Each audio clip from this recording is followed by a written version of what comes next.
Hello दोस्तों, स्वागत है आपका शैलेंद्र एकेडमी में।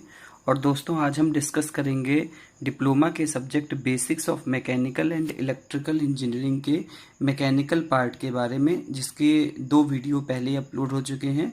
और आज तीसरा वीडियो जो बहुत ही महत्वपूर्ण टॉपिक है, हाइड्रो एंड विंड एनर्जी, जिसके क्वेश्चन हम पिछले वीडियो में डिस्कस कर चुके हैं, जो सेमेस्टर एग्ज़ाम में पूछे गए हैं। हम आज इस टॉपिक को डिस्कस करेंगे क्योंकि ये टॉपिक एग्ज़ाम में आता ही है, इससे संबंधित प्रश्न एग्ज़ाम में आते हैं। तो आज हम इस टॉपिक को डिस्कस करेंगे। तो देखते हैं हाइड्रो एंड विंड एनर्जी में पहला टॉपिक हाइड्रो एनर्जी। तो दोस्तों, जैसा कि हमने पिछले वीडियोस में आपको बताया था कि पूरी दुनिया में जो है प्राकृतिक सोर्सेज, जैसे कि जिन सोर्सेज से हम हवा, पानी या अन्य तरीके से एनर्जी को प्राप्त कर सकते हैं, उसी की कड़ी में पहला सोर्स जो है वो है जल ऊर्जा। मीन्स जो हमारे पृथ्वी पर इतना जल पर्याप्त मात्रा में उपलब्ध है, उसकी सहायता से हम ऊर्जा को कैसे प्राप्त कर सकते हैं और फिर उस ऊर्जा का उपयोग हम विभिन्न प्रकार के क्षेत्रों में कैसे करेंगे। तो इस टॉपिक में हमने सभी कुछ कवर किया है और ये जो नोट्स बनाए हैं ये एग्ज़ाम के पॉइंट ऑफ व्यू से ही बनाए हैं। तो सबसे पहले जल ऊर्जा के बारे में डिस्कस करेंगे। बिल्कुल, देखिए, हमारे देश में विद्युत शक्ति के उत्पादन में जल ऊर्जा का विशेष महत्व है। भारत में जल प्रचुर मात्रा में नदियों, नहरों और बड़ी झीलों के रूप में उपलब्ध है। हमारे देश में बहुत सारी नदियां हैं, गंगा है, यमुना है, और इन नदियों में और जो पहाड़ी क्षेत्रों में नदियां आती हैं, उन क्षेत्रों में भी बांध बना करके हम जो जल की ऊर्जा है उसको विद्युत ऊर्जा में कन्वर्ट करते हैं। तो इसी कड़ी में बहते हुए पानी, नदियों, नालों इत्यादि में वेग ऊर्जा, स्थितिज ऊर्जा तथा दाब ऊर्जा विद्यमान होती है। ये पॉइंट लिखेंगे और इसके नीचे अंडरलाइन करेंगे, क्योंकि कोई भी जल होगा और उसमें जो है वेग ऊर्जा मीन्स गतिज ऊर्जा, स्थितिज ऊर्जा तथा दाब ऊर्जा रहती है, और इन्हीं ऊर्जाओं का उपयोग करके हम विद्युत ऊर्जा में बदल लेंगे इसको। पानी की इस ऊर्जा को यांत्रिक ऊर्जा में बदलकर मानव उपयोगी कार्य के लिए प्रयोग किया जा सकता है। ये है स्टूडेंट्स थोड़ा सा इंट्रोडक्शन जल ऊर्जा के बारे में। यदि बोल देते हैं कि जल ऊर्जा के स्रोत बताइए या जल ऊर्जा कैसे प्राप्त होती है, तो ये है। अब इसके बाद जल ऊर्जा प्राप्त करने की विधि, जो इस चित्र के द्वारा आप समझेंगे। जल ऊर्जा प्राप्त करने की विधि, देखिए, कोई भी विधि होगी उसमें हम विद्युत जनित्र का उपयोग करेंगे, क्योंकि ये विद्युत जनित्र की सहायता से यांत्रिक ऊर्जा को विद्युत ऊर्जा में बदला जाएगा। केवल आपको क्या करना है, ये ऊर्जा हमें कहाँ से प्राप्त हो रही है। जैसे अभी जल ऊर्जा जल से प्राप्त हो रही है, इसके बाद विंड से प्राप्त करेंगे, ज्वार से प्राप्त करेंगे, सौर ऊर्जा से प्राप्त करेंगे। तो हमें ये देखना है कि हमारा मेन सोर्स क्या है और उससे हम कैसे ऊर्जा प्राप्त करेंगे। तो देखिए, इसकी विधि इस प्रकार से बताई गई है कि इस विधि में ऐसे स्थानों का चयन किया जाता है जहाँ पानी का प्रवाह उच्च तल से निम्न तल पर होता है। देखिए, जब वाटर का लेवल हाई होगा और उसको लो लेवल पे हम लोग गिराएंगे, जैसे कि बांध में हम लोग देखते हैं, और गिराएंगे कहाँ पे, टरबाइन के ब्लेड्स पे। जब वो वाटर हाई वेलोसिटी से इस पे फोर्स करेगा तो ये टरबाइन की ब्लेड जो है घूमेगी, और जब घूमेगी तो वो यांत्रिक ऊर्जा में बदल जाएगी।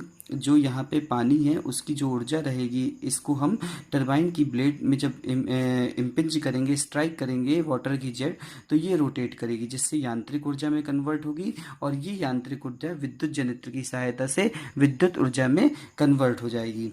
तो ये ऐसे ही स्थानों पे हम इस तरह के बांध का निर्माण करते हैं, जहाँ पे पानी को ऊपर से निम्न तल पर गिराना होता है। फिर उच्च तल प्रवाह एवं निम्न तल प्रवाह के मध्य जल टरबाइन लगाकर यांत्रिक ऊर्जा प्राप्त करते हैं। ये जल टरबाइन लगाएंगे, वाटर यहाँ से गिरेगा और यांत्रिक ऊर्जा में कन्वर्ट हो जाएगा।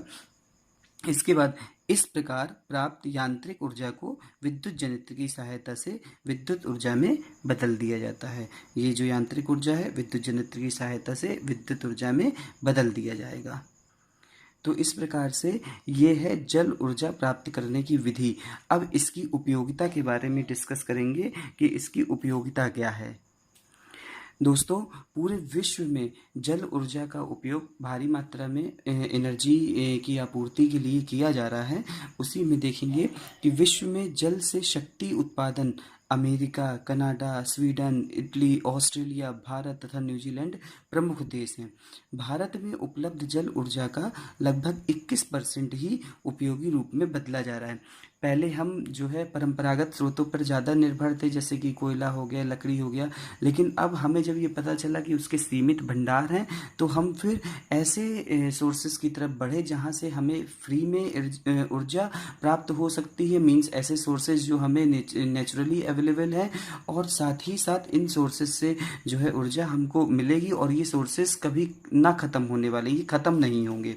फिर जल से प्राप्त विद्युत ऊर्जा के द्वारा उद्योगों एवं विद्युत की घरेलू आवश्यकताओं की पूर्ति की जाती है। अच्छा, इसके साथ ही भारत में जो प्रमुख जल शक्ति संयंत्र हैं, जैसे यहाँ उत्तर प्रदेश में एक परियोजना के तहत रिहंद जलीय विद्युत गृह है जो 300 मेगावाट का, उत्तर प्रदेश में भाखड़ा नांगल जलीय विद्युत गृह 1041 मेगावाट का है जो पंजाब में है, देहार जलीय विद्युत गृह 670 मेगावाट का हिमाचल प्रदेश में है, और शरावती जलीय विद्युत गृह 900 मेगावाट का कर्नाटक में है। तो दोस्तों ये है जल ऊर्जा के बारे में, जिसको आप लोग एग्जाम में लिखेंगे और इसमें सारे प्रश्न कवर हो जाएंगे।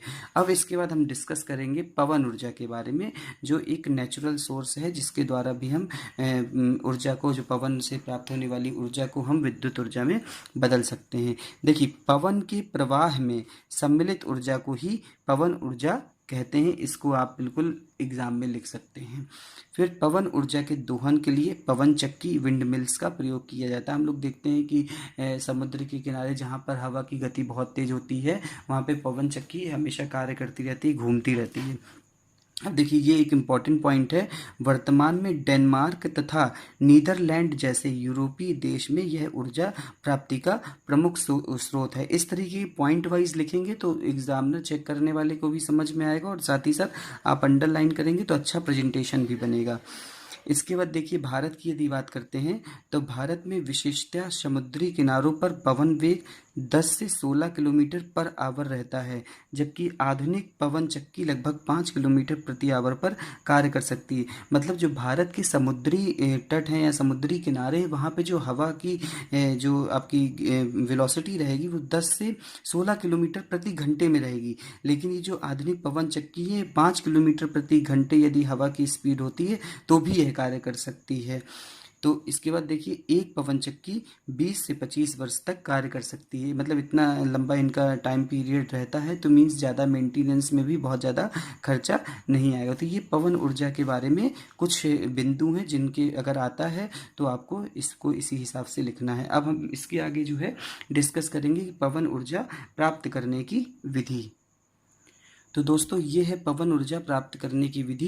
बिल्कुल सिंपल, जैसे अभी हमने जल ऊर्जा के बारे में डिस्कस किया कि आपको वहाँ जल मिल रहा था, यहाँ पे वायु का प्रवाह रहेगा। वायु का प्रवाह जैसे ही विंड मिल के ब्लेडों पर पड़ता है, ये वायु का प्रवाह है, और ये विंड मिल्स हैं, उसकी ब्लेड हैं। ब्लेड घूमने लगते हैं, ये घूमने लगेंगे, जिससे कि यांत्रिक ऊर्जा में कन्वर्ट हो जाएंगे, जिससे यांत्रिक ऊर्जा उत्पन्न होती है, और इसके द्वारा विद्युत जनित्र चलाकर विद्युत ऊर्जा प्राप्त की जाती है। देखिए, बिल्कुल छोटा सा लिखा हुआ है प्राप्त करने की विधि, आप आसानी से लिख के, सिंपल फिगर।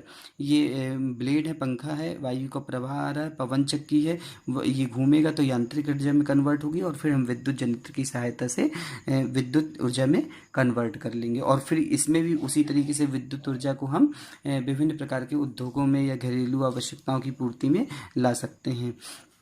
अच्छा, कुछ पॉइंट्स हैं।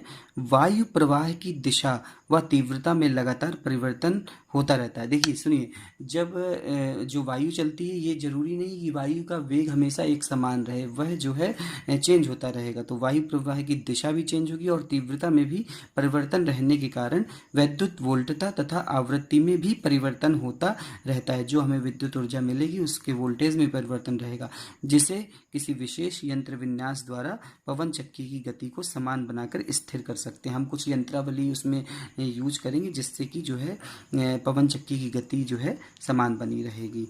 तो ये है पवन ऊर्जा प्राप्त करने की विधि का वर्णन। इसको आप लिखेंगे, एक फिगर बनाएंगे तो आपका क्वेश्चन कंप्लीट हो जाएगा।